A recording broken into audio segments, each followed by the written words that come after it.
Muitos de vocês vivem a síndrome da Moana. Já assistiu o filme Moana? Assista de novo com esse olhar. Sabe a história de a vida é aqui, seu lugar é aqui. Para que sair daqui? Fica aqui. Onde você vai? O que tem lá fora que é melhor do que aqui? E aí, quando você pensa em projetar qualquer coisa para cima, para frente, é só alguém perguntar: mas é você? Aí junta isso com a dívida, a idade e alguns com chifre. Ferrou. É sério. Eu com 32 anos de idade, você sabe o que eu dizia? Passou a minha vez. Até porque eu já tinha quebrado tantas vezes. Mas de onde eu venho, se dizia, o homem que não acerta até os 30, não acerta mais. E eu tinha 32, não tinha dado certo e ainda estava com a dívida das tentativas. Quem é que ia acreditar em mim? Quem acredita em você?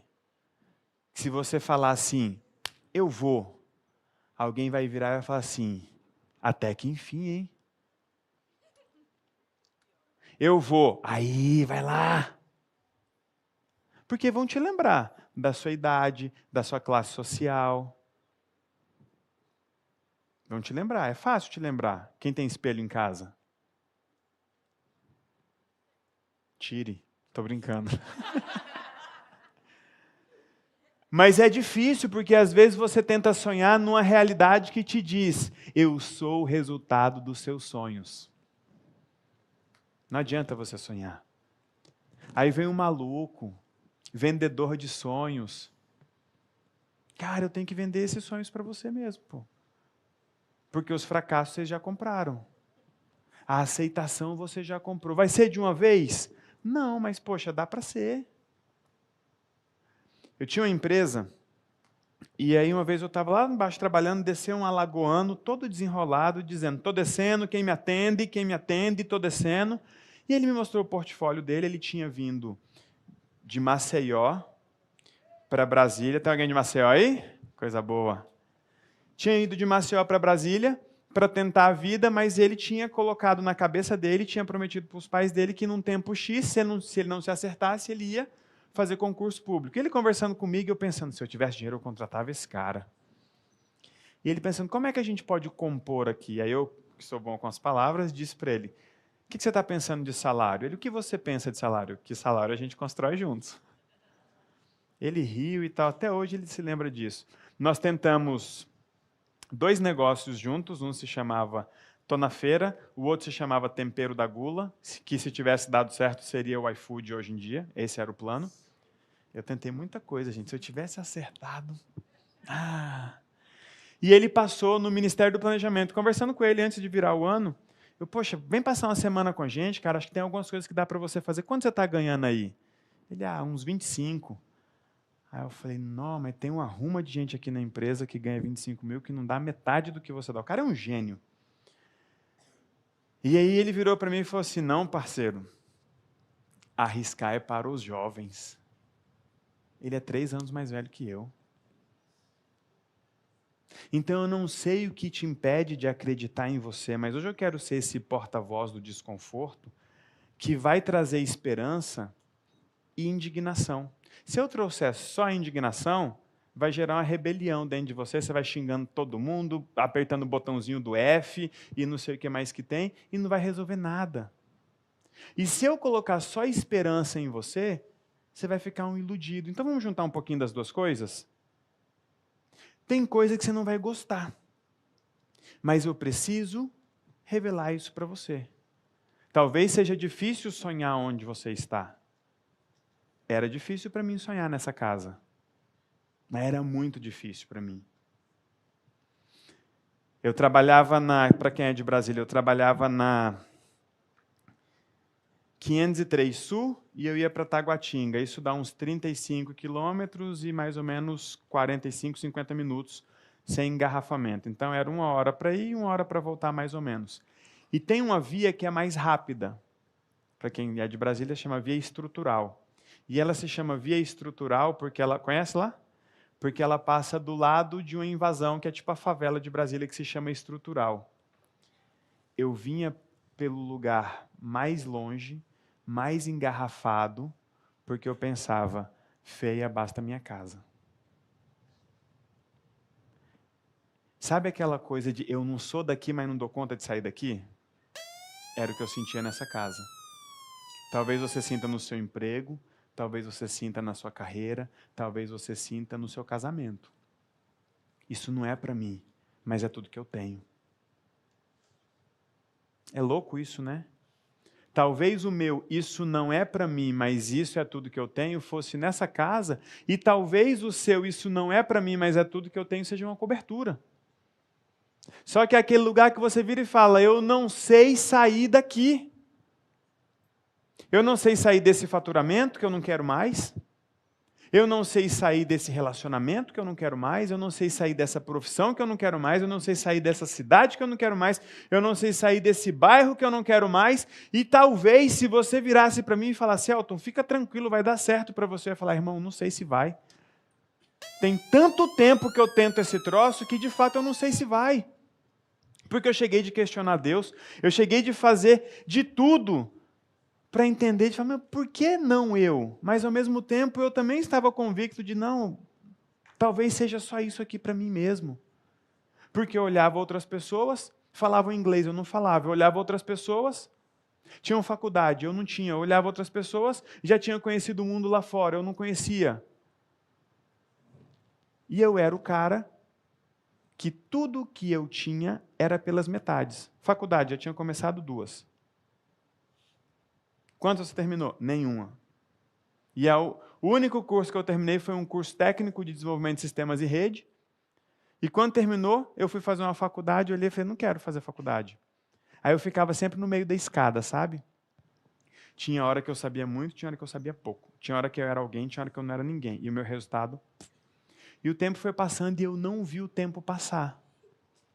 Dos meus 21 até os meus 29, foi tipo assim, ó, puf! E talvez você esteja nesse lugar do...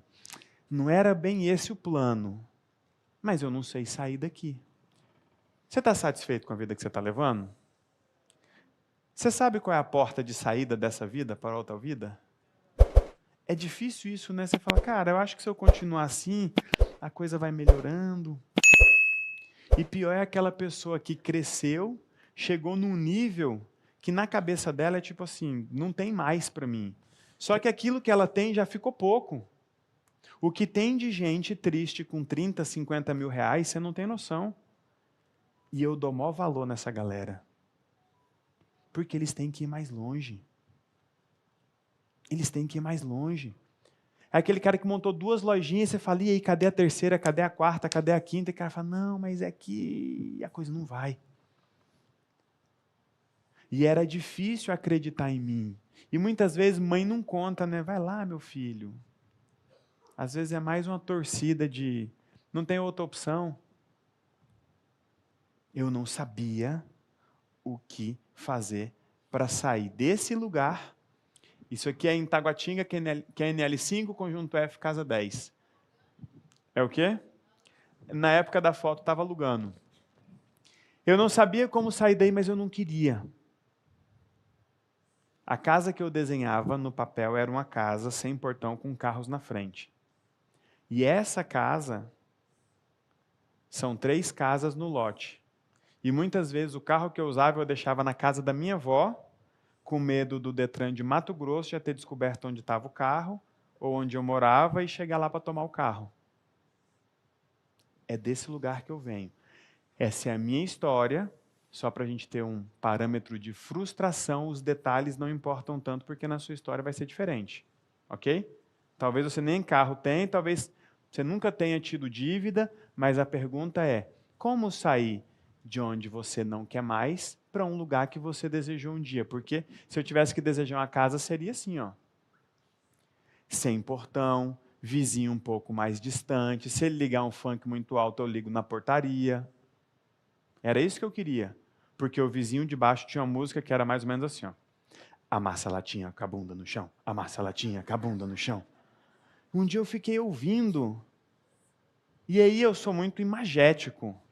Eu fiquei tentando imaginar uma pessoa amassando a latinha com a bunda no chão. E pensei, se esse cara canta, alguém tenta.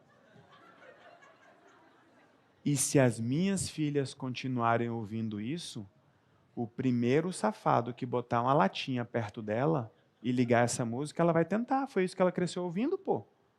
É sério? Senta, senta, senta, senta, senta, senta.